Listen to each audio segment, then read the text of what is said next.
বলে রাখা ভালো, আজকে দেবিদ্বারে হচ্ছে 39 বক্স খেজুর আসছে। 39 বক্স খেজুর, 39 বক্স খেজুরে আপনার হচ্ছে 8 কেজি করে খেজুর আছে।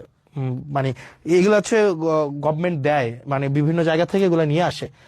টোটাল হচ্ছে 39 বক্স খেজুর। আমি যদি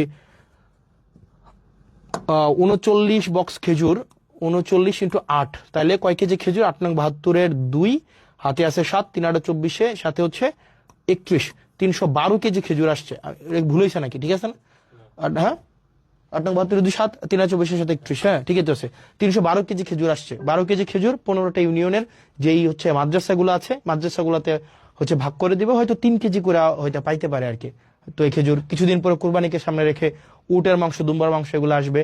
তো আমরা চাই প্রত্যেকটা মানে এক পয়সা যেন, যে জিনিসটা আপনারা যেন বুঝে পান, মানে এই জিনিসটা যেন হচ্ছে কোনো মধ্যস্বত্ব ভোগী ঢুকে বা চেয়ারম্যান মেম্বার নিজেদের মতো করে এটা যেন না করতে পারে।